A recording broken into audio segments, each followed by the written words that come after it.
Assalamualaikum everyone. Thank you so much for all your support and suggestions and all love I have received in past 2 days. And thank you so much for being very supportive. So आज का जो topic है वो है Asia cup. Asia cup के हवाले से हम काफ़ी वीडियोस फेसबुक पे, यूट्यूब पे और हम जो है न्यूज़ में देख रहे हैं, लेकिन कोई भी न्यूज़ जो है वो आपको न्यूट्रल नहीं मिल रही। अगर आप इंडियन यूट्यूबर्स की वीडियो देखें तो ऐसा लगता है कि बीसीसीआई जो है वो बहुत कंट्रोलिंग है और पीसीबी जो है वो अपने घुटनों पे बैठा हुआ है और बीसीसीआई ही अब सब फैसले करेगी पीसीबी के हवाले से। और अगर आप पाकिस्तानी जो चैनल्स हैं सोशल मीडिया पे और बिलखुसूस यूट्यूब फेसबुक पे, उस पर अगर आप सुनेंगे तो ऐसा लग रहा है कि पीसीबी ने जो है वो बहुत कोई अच्छी बारगेनिंग कर ली है और आईसीसी, बीसीसीआई सब जो है वो उसके आगे हाथ बांध के खड़े हो जाएंगे और सब उसकी तमाम तर जो है शराइत उनको पूरा करेंगे और मानेंगे। लेकिन हमें कोई भी ऐसी जो है कॉन्क्रीट न्यूज़ नहीं पता चल रही। इट इज़ लाइक के 100 मुंह 100 बातें। अगर आप इंडियन यूट्यूबर्स को सुने तो ऐसा लगता है कि बीसीसीआई ने सख्ती से मना कर दिया है और वो पाकिस्तान का जो हाइब्रिड मॉडल है उसको बिल्कुल भी मानने से तैयार नहीं है। हाइब्रिड मॉडल जो पाकिस्तान ने पेश किया है, जो कि हमने पढ़ा और सुना और न्यूज़ में हमने रिसर्च करी, तो वो ये है कि शुरू के मैच जो हैं वो पाकिस्तान में करा लिए जाएं, उसके अलावा बाकी फाइनल और इंडिया के जो बिलखुसूस मैच हैं वो यूएई में करवा लिए जाएं एज अ न्यूट्रल प्लेटफॉर्म। लेकिन बीसीसीआई ने इसको भी मना कर दिया और मुझे नहीं पता कि श्रीलंका और अफगानिस्तान का जो है वो इस 2023 एशिया कप के जो रेवेन्यू से क्या लेना देना, क्योंकि बीसीसीआई ने कहा है कि अफगानिस्तान और श्रीलंका जो है वो इस पर काफ़ी इख्तलाफ कर रहे हैं। इसको जो है वो लोग इसको वीटो करना चाहते हैं क्योंकि उनका ऐसा लगता है कि उनका रेवेन्यू लूज़ होगा। लेकिन ना तो वो होस्ट है और उनका रेवेन्यू क्यों लूज़ होगा ये किसी को नहीं पता। लेकिन बीसीसीआई ने इस हाइब्रिड मॉडल के लिए भी मना कर दिया। फिर सुनने में आ रहा था कि नजम सेठी साहब ने कहा है कि इंग्लैंड या ऑस्ट्रेलिया में कर लें as a neutral venue Asia cup और उसकी जो भी रेवेन्यू जनरेट होगा पाकिस्तान को अब एज अ होस्ट उसमें आप रखें। लेकिन जो है उस पर फिर रमीज़ राजा साहब ने ही और बाकी जो पाकिस्तान के दीगर क्रिकेटर्स हैं और जो सीनियर स्पोर्ट्समैन हैं उन्होंने इसके ऊपर बोला है कि नजम सेठी साहब अजीब सी बात कर रहे हैं, क्योंकि एशिया कप आप जो है वो किसी और कॉन्टिनेंट में और किसी और जगह पे कैसे करवा सकते हैं। एशिया कप तो एशिया में ही होना चाहिए। तो ये तमाम तर इशूज़ जो हैं वो चल रहे हैं जिसके बारे में हम राइट लेफ्ट न्यूज़ सुन रहे हैं। अभी सुनने में आया है कि बीसीसीआई ने स्ट्रिक्टली कह दिया है कि हाइब्रिड मॉडल भी नहीं होगा और पाकिस्तान भी इंडियन टीम नहीं जाएगी। पाकिस्तान चाहे तो श्रीलंका में आके एशिया कप खेले या फिर विड्रॉ हो जाए। लेकिन कल परसों आईसीसी के जो चेयरपर्सन हैं वो और general secretary Pakistan teams PCB से मिलने आए, उनकी पीसीबी से मुलाकात हुई। पीसीबी ने उनके सामने ऑप्शंस रखे हैं।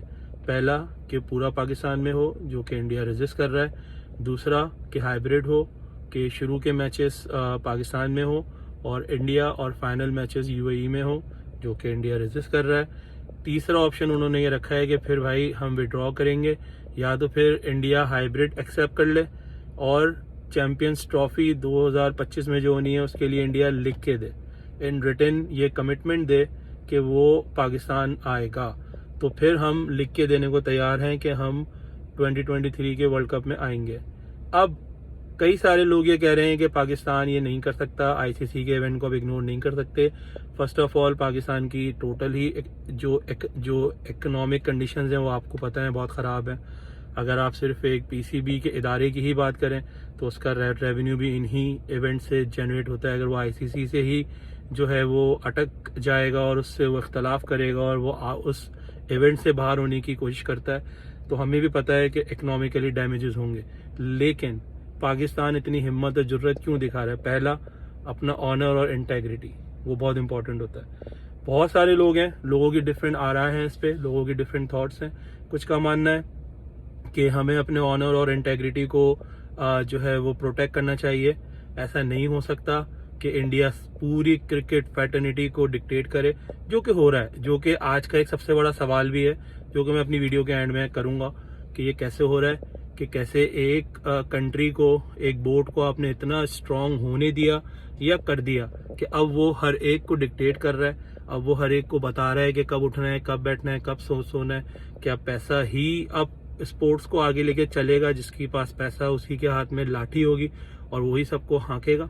तो ये है वो सवाल जो कि हर एक के जहन में है।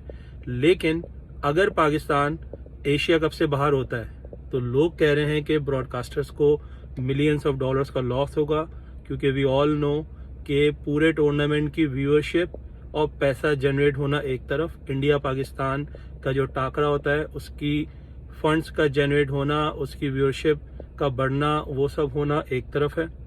अगर पाकिस्तान इंडिया का मैच नहीं होता तो वी ऑल नो कि बहुत सारे लोग सिर्फ इन इवेंट्स का वेट ही इसलिए करते हैं कि इंडिया पाकिस्तान आमने सामने आएंगे और उनको फिर से एक अच्छा जो है वो फाइट देखने को मिलेगी।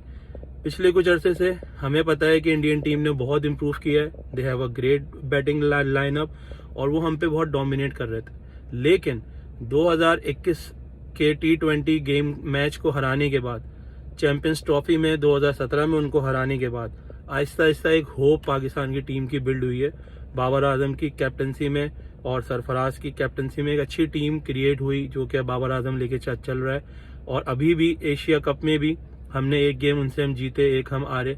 और T20 का जो गेम था वो भी बिल्कुल एंड में यही था कि पाकिस्तान जीत जाएगा। वो तो क्या कहते हैं, हारिस रऊफ को विराट कोहली ने बिल्कुल आउट क्लास कर दिया अपनी बैटिंग से, no doubt Kohli is the greatest player. तो उस वजह से वो मैच जीत गए। Otherwise people saw a great fight, they know कि अब ये दोनों टीमें जब टकराती हैं तो अच्छी बॉलिंग और अच्छी बैटिंग देखने को मिलती है और अब पाकिस्तान की तरफ से भी अच्छी बैटिंग देखने को मिलती है, तो एक इस गेम को बहुत ज़्यादा इंटरेस्टिंग बनाती। तो अब कल हमारी ये कोशिश होगी कि हम अपने एक इंडियन फ्रेंड जो कि यहाँ पर स्पोर्ट्स में भी बहुत एक्टिव हैं और अपने करियर में भी बहुत एक्टिव हैं, और उनसे हमने रिक्वेस्ट की कि वो आएँ और फ्रॉम इंडियन साइड एक इंडियन क्रिकेट सपोर्टर, एक क्रिकेट को फॉलो करने वाले की हैसियत से अपना एक पॉइंट ऑफ व्यू हमसे शेयर करें कि what Indians are thinking right now. और another side we have invited very क्या कहते हैं, बहुत ही जोशीले, बहुत जज्बाती पाकिस्तानी क्रिकेट के फॉलोअर हैं, बहुत दिल से क्रिकेट को फॉलो करते हैं, बहुत जज्बाती हैं। तो अक्सर उनसे इस पर डिस्कशंस भी होती हैं।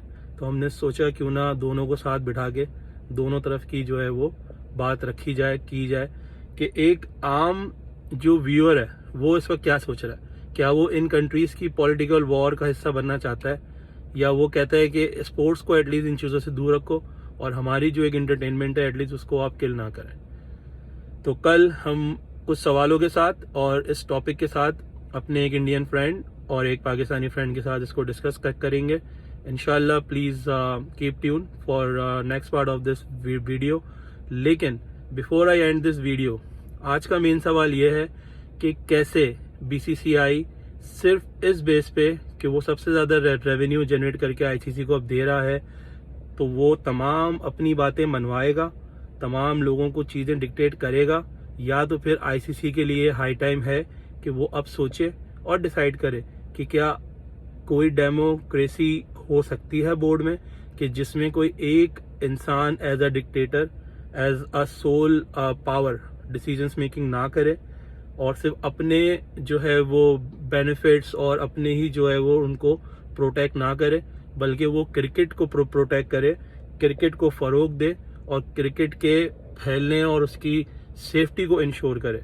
यह है वो सवाल जो कल हम दोनों से करेंगे इंशाल्लाह। See you guys again, bye bye.